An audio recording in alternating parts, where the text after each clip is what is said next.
Halo Sobat YouTuber semua, jumpa lagi dengan saya TSR. Apa kabar semuanya? Semoga kalian sehat-sehat selalu ya dimanapun berada. Untuk di jumpa kali ini, saya akan membahas terkait dismonetisasi.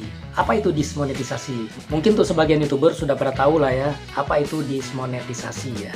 Dismonetisasi adalah pemutusan hubungan kerjasama dengan program partner YouTube. Ya, dan ini yang saya alami sekarang teman-teman ya. Di salah satu channel saya yang sudah saya bangun lama, ya, akhirnya terkena dismonetisasi. Penyebabnya adalah konten berulang, ya. Jadi konten berulang atau reupload, ya. Jadi ini saya sharing ini kepada teman-teman YouTuber pemula agar tidak mengalami seperti yang saya alami, ya.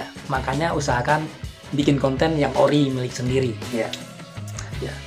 Karena apa? Di tahun 2023 sekarang ini, ya beda sama tahun-tahun sebelumnya. Mungkin di tahun 2020 atau batasan sampai 2021 kemarin ya. Jadi kalau dulu itu kita download video dari Pixel atau mungkin kita ambil video dari channel lain atau dari medsos lain, habis itu kita edit sedikit, kita bumbuin sedikit dengan mungkin dengan bumbu-bumbu yang channel kita atau nama channel itu kita tutup, kita tambah channel kita kasih emoticon dikit, udah jalan, tidak ada masalah. Itu kalau di tahun 2020, tahun-tahun sebelumnya. Tapi kalau di tahun 2023 ini sekarang udah nggak bisa kawan-kawan ya.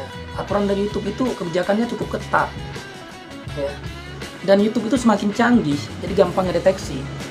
Jadi sekarang kita tidak bisa ngambil video download, kita editannya sedikit, udah pasti akan terjadi dismonetisasi ya. Itu kalau misalnya YouTuber yang di tahun 2020 mungkin merasa aman seperti itu, tapi yakinlah pasti akan mengakibatkan terkena dismonetisasi ya di tahun sekarang ini ya. Ya kita doakan sih aman-aman terkendali aja ya teman-teman semua. Tapi ya, itu yang saya alami seperti itu ya.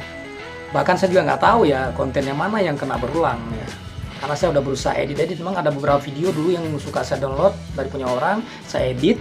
Saya merasa editnya udah bagus, udah sempurna, tapi masih kena konten berulang. Jadi dismonetisasi itu terjadi bukan hanya di YouTuber pemula aja ya teman-teman.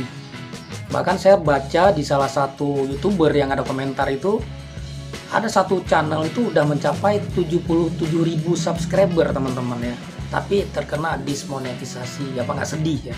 Dan ada juga satu pemilik itu ada 3 channel, tiga-tiganya kena dismonetisasi yang selama ini sudah berjalan bertahun-tahun, sudah menikmati hasilnya, tahu-tahu terkena dismonetisasi ya.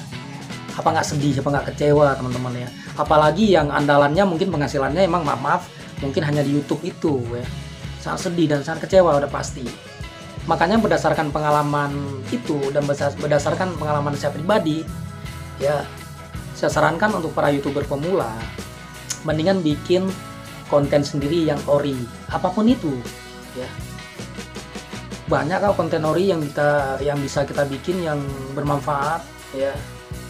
Tapi perlu digarisbawahi juga teman-teman ya, untuk YouTuber pemula nih ya khususnya, jangan salah paham juga konten ori itu seperti apa sih.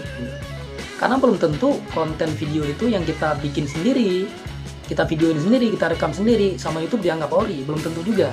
Contoh misalnya kalian ada di suatu konser ya, terus kalian di situ rekam video menggunakan HP dia ya, kalian rekam video di konser tersebut ya, karena penyanyinya juga penyanyi terkenal mungkin ya, jadi kalian rekam dengan harapan kalian bisa upload ke YouTube channel kalian atau ke channel kalian ya.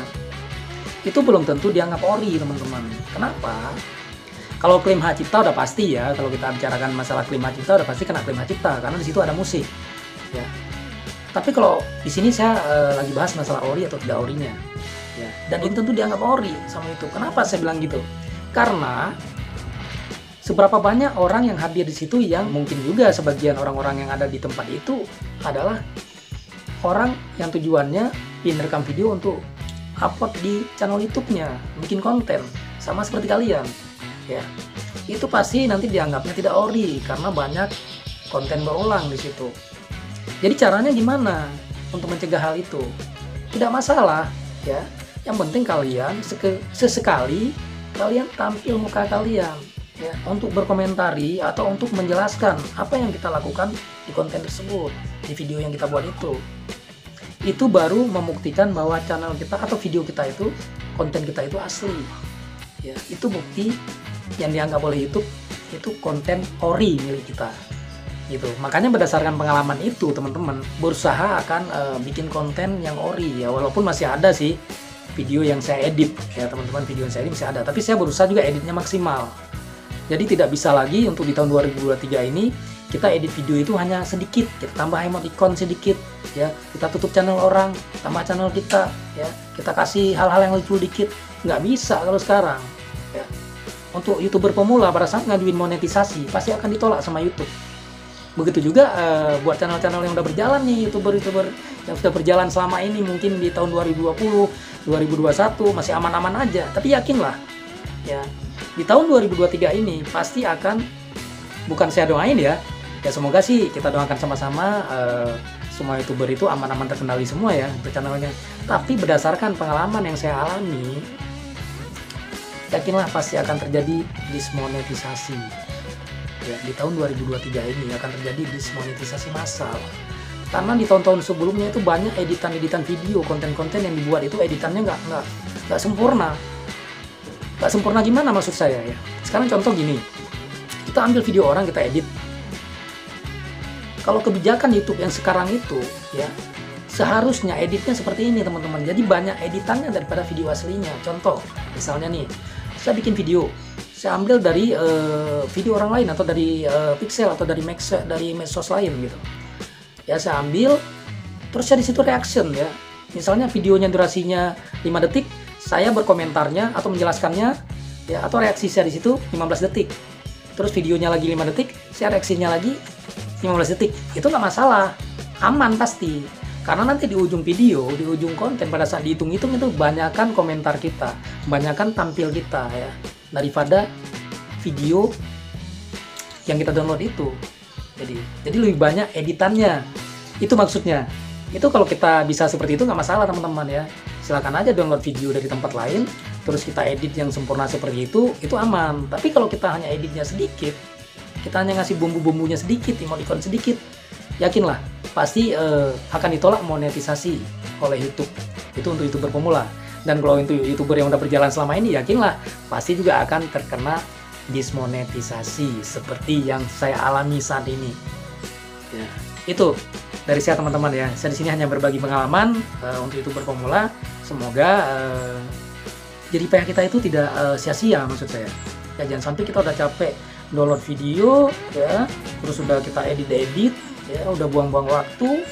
Ketika kita udah upload ya, kita ajukan ke YouTube untuk monetisasi, ditolak ya gitu. Ataupun yang udah berhasil monetisasi, tahu-tahu nanti kena dismonetisasi ya kan, belum gajian udah kena dismonetisasi ya kan, apa nggak menyakitkan gitu.